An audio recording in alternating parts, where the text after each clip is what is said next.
Good morning, everyone. I have a friend with me today. I don't know if you can guess who it might be. It's a very wet day. So we have a Bert. There he is. He's curled up, looking very upset. There he is there because it's raining.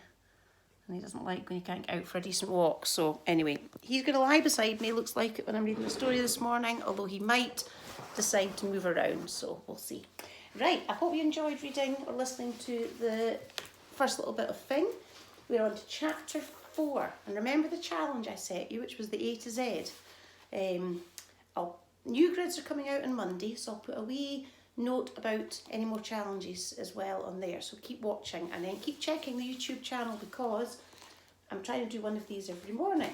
Well, my boys are trying to do some work at the moment. So anyway, right, and of course I have a cup of coffee, and for those of you who've been looking at my coffee, this one is actually something to do with a topic we had before. You can see that it's got polar bears on it. So it's not quite polar bear weather, but at the same time it's colder today. So, and of course it is coffee time. Chapter 4, Bestest Best. After breakfast that morning, Mr. and Mrs. Meek gave their daughter a lift to school. And I mean lift, literally. Every morning they were forced to lift her up and carry her there. Myrtle refused to walk even though it was only a short distance away. It was a mighty effort carrying her. As she mostly ate chocolate, Myrtle was as heavy as an ox. "Put me down," Myrtle ordered, as her poor parents made their final stagger to the school gates. Once they'd carefully lowered her to the ground, Father passed his daughter her industrial-sized lunchbox. It was so big and heavy it had to be on wheels. I'm going to show you a picture of them carrying her. And I thought that was a suitcase, but actually, no, that's her lunchbox. Goodness. Have a lovely day at school, my sweetest of hearts, he said. Don't forget, by the time I get home from school, I want a thing, she bawled, before waddling off into the playground, knocking several smaller children to the ground, as she did. My angel of heaven, we promise we'll do our absolute bestest best, called out Mother brightly. This stopped Myrtle in her tracks. Slowly, she turned round and reached into her lunchbox. Bestest best isn't good enough, she hollered. Myrtle pulled out one of the tall cartons of chocolate milk and lobbed it at her mother. Whiz splat! Ugh. It hit poor Mrs. Meek right in the face, soaking her and her pink flowery dress. Thanking you kindly, remarked the lady, not sure what else to say. Father passed his wife the handkerchief he always kept in his pocket. There we are, Mother. Mrs. Meek dabbed at the chocolate milk. It was little use. The pink flowery dress was now a brown, chocolatey mess. And there she is, before and after. What a shame. Best is better than best, appealed Father. Once again, Myrtle reached into her lunchbox.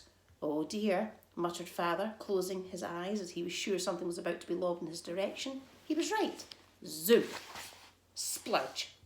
A bucket of chocolate mousse hit him, bang, on the top of his head. Thanking you muchly, he said, like his wife, not knowing what else to say. Without a word, Mother passed the handkerchief back to her husband, and he attempted to de-mousse himself. Don't you worry, you pretty little head, called out Father, lying. There was nothing pretty or little about Myrtle's head. We will have that thing for you as soon as you're home from school. You better, said Myrtle, or else. Apparently, it says here, a little footnote down here. Unfortunately, this sort of thing happened every morning to poor Mr. and Mrs. Meek. Indeed, Father still had a piece of double chocolate cake in his ear from last week's lunch volley, which he'd been saving for his lunch. Neither Mr. Meek or Mrs. Meek knew what else was, but whatever it was, it sounded nasty. Dring! The school bell rang.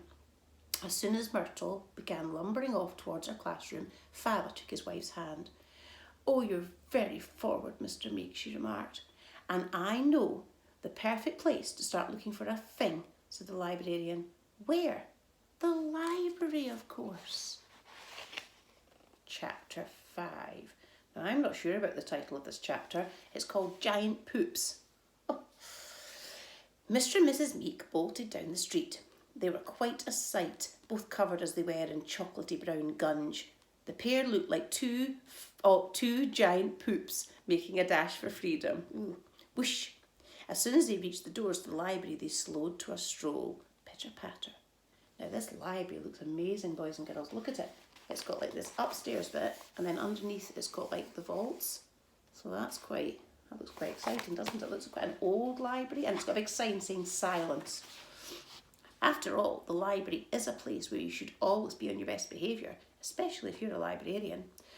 Where to begin? Whispered an out-of-breath father as they strolled through the aisles and aisles of floor-to-ceiling books, leaving a trail of brown sludge behind them. The dictionary? Replied an out-of-breath mother. Their eyes searched the shelves of dictionaries until they found the widest, weightiest one. They eased it off the shelf together.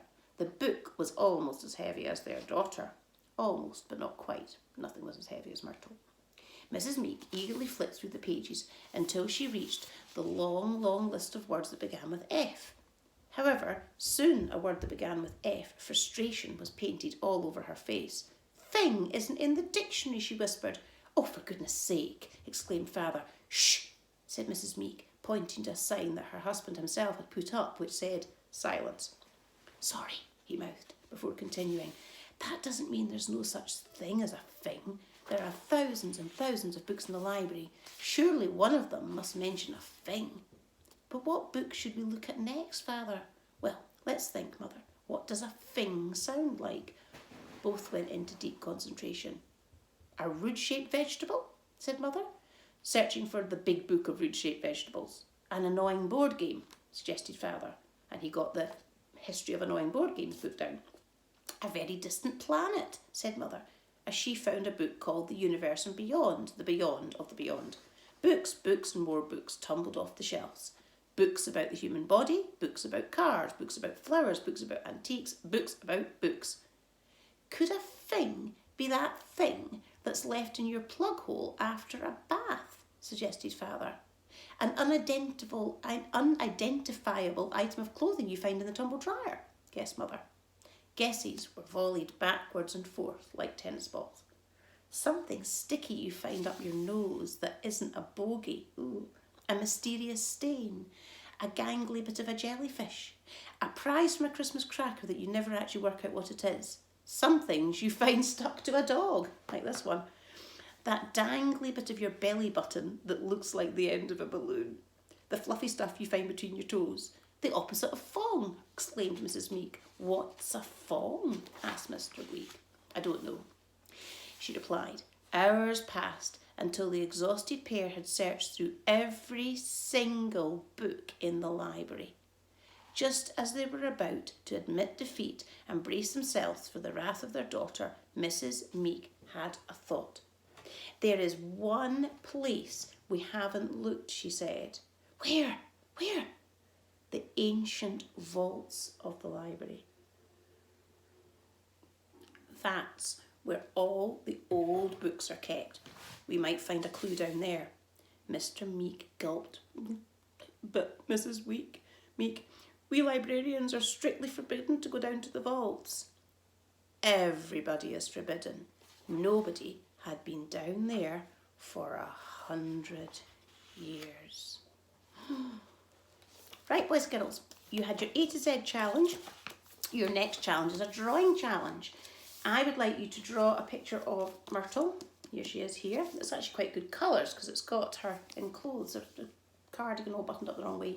I'd like you to do a character profile of Myrtle, Mrs. Meek and Mr. Meek. And we've done this in class before where you do a picture and then round about it, you do lines pointing to different things. Now you can just write some adjectives to describe them. If you want, you can use some similes, so as, something as, or her, something is like a, okay? And make a little picture of that. All right, I shall see you tomorrow.